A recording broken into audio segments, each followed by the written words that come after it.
Public library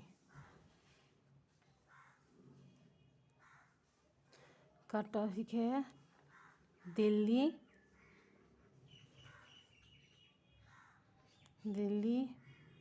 public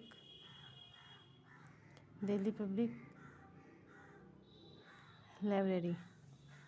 तो आज का टॉपिक है दिल्ली पब्लिक लाइब्रेरी। इसका ये कहाँ है? दिल्ली में। इसका स्थापना कब हुआ? इसका स्थापना हुआ है 27 अक्टूबर 1951। इसका स्थापना जो है वो प्रोजेक्ट के तहत हुआ था। वो पायलट प्रोजेक्ट के तहत हुआ था यूनेस्को और गवर्नमेंट ऑफ इंडिया के द्वारा। इसका स्थापना हुआ है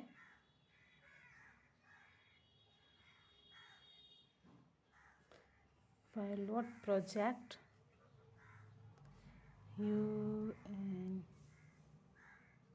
यूनेस्को एंड गवर्नमेंट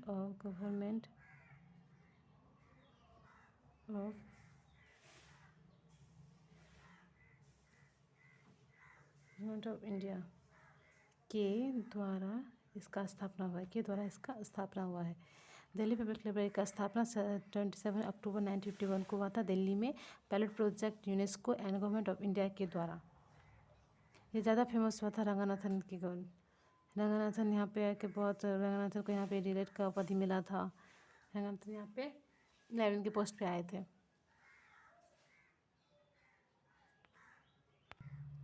रंगनाथन एक अलग टॉपिक है, उसमें जब उसका जब डिस्कस करेंगे तो उसमें बताएंगे कि रंगनाथन को यहाँ पे डिलेट का उपाधि मिला था। 1947 में रंगनाथन यहाँ पे आए थे। और यहाँ पे वो लाइब्रेरियन बन के नहीं आए थे, वो रिसर्च प्रोफेसर बन के आए थे। उसने कहा था कि मुझे लाइब्रेरियन पुस्तकालय अध्यक्ष नहीं बनना है, वो रिसर्च प्रोफेसर बन के आए थे यहाँ पे। तो वो जब उस रंगनाथन का जब टॉपिक आएगा तो उसमें सारा कुछ पता चल ही जाएगा, उसमें सब पढ़ लेंगे।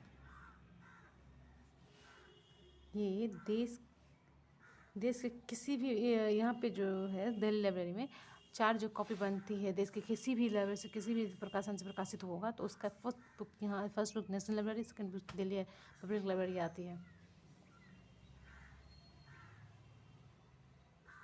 देश के किसी भी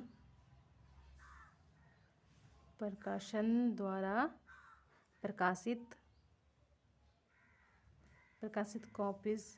कॉपी में चौथा कॉपी यहीं भेजी जाती है।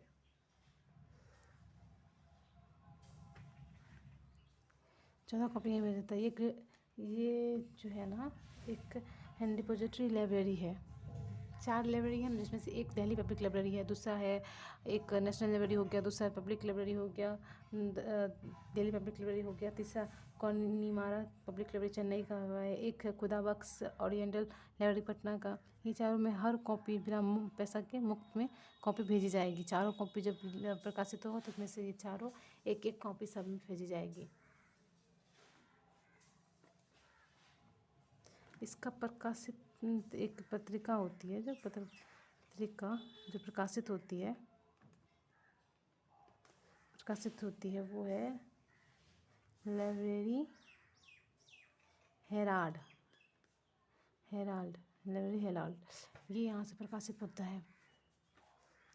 अब बढ़ते हैं, दूसरा इम्पोर्टेंट पब्लिक लाइब्रेरी है कोनिमारा पब्लिक लाइब्रेरी, पब्लिक चेन्नई। ये एक बहुत ही महत्वपूर्ण पुस्तकालय है। ये एक तरह से पुराना भी पुस्तकालय है। इसका स्थापना 1890 में हुआ था। 1890 में था, लेकिन जनता के लिए खोला गया था। ये जनता के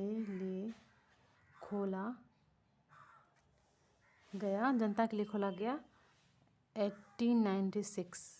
6 साल बाद जनता के लिए खोला था। 6 साल बाद जनता के लिए खोला गया था। ये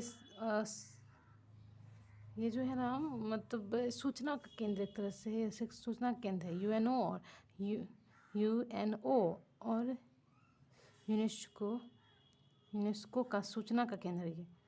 यूनेस्को के सूचना केंद्र के रूप में कार्य करता है। केंद्र के रूप में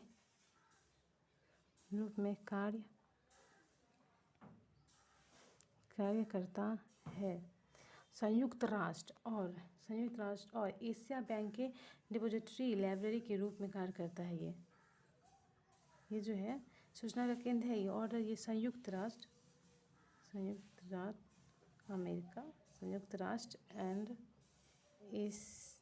एशियाई बैंक की डिपॉजिटरी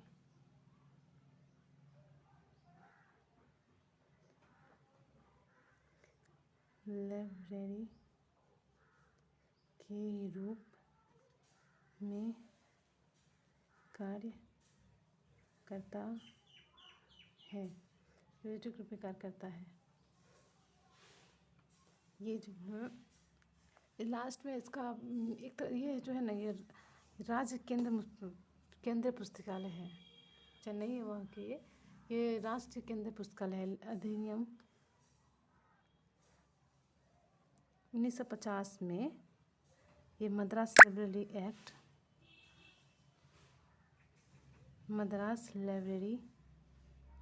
एक्ट 1948 के तहत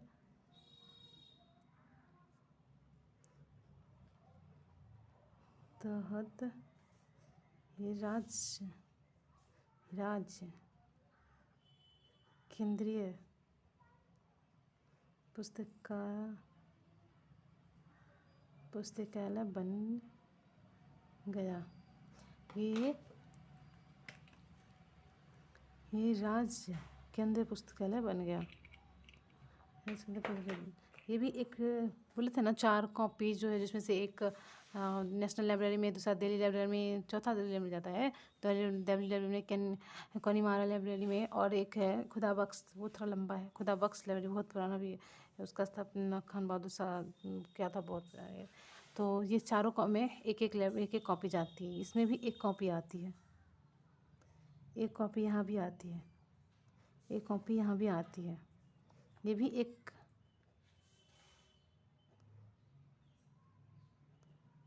लाइब्रेरी है। और दिल्ली पब्लिक ये भी जो है दिल्ली पब्लिक लाइब्रेरी, ये भी एक डिपॉजिटरी लाइब्रेरी है। यहाँ भी एक कॉपी भेजा जाता है, यहाँ भी कॉपी भेजा जाता है, यहाँ भी कॉपी भेजा जाता है। एक बच गया खुदा बख्श ओरिएंटल लाइब्रेरी, वो भी बहुत महत्वपूर्ण है। वो नेक्स्ट क्लास में बताते हैं। Thank you. Please like and subscribe.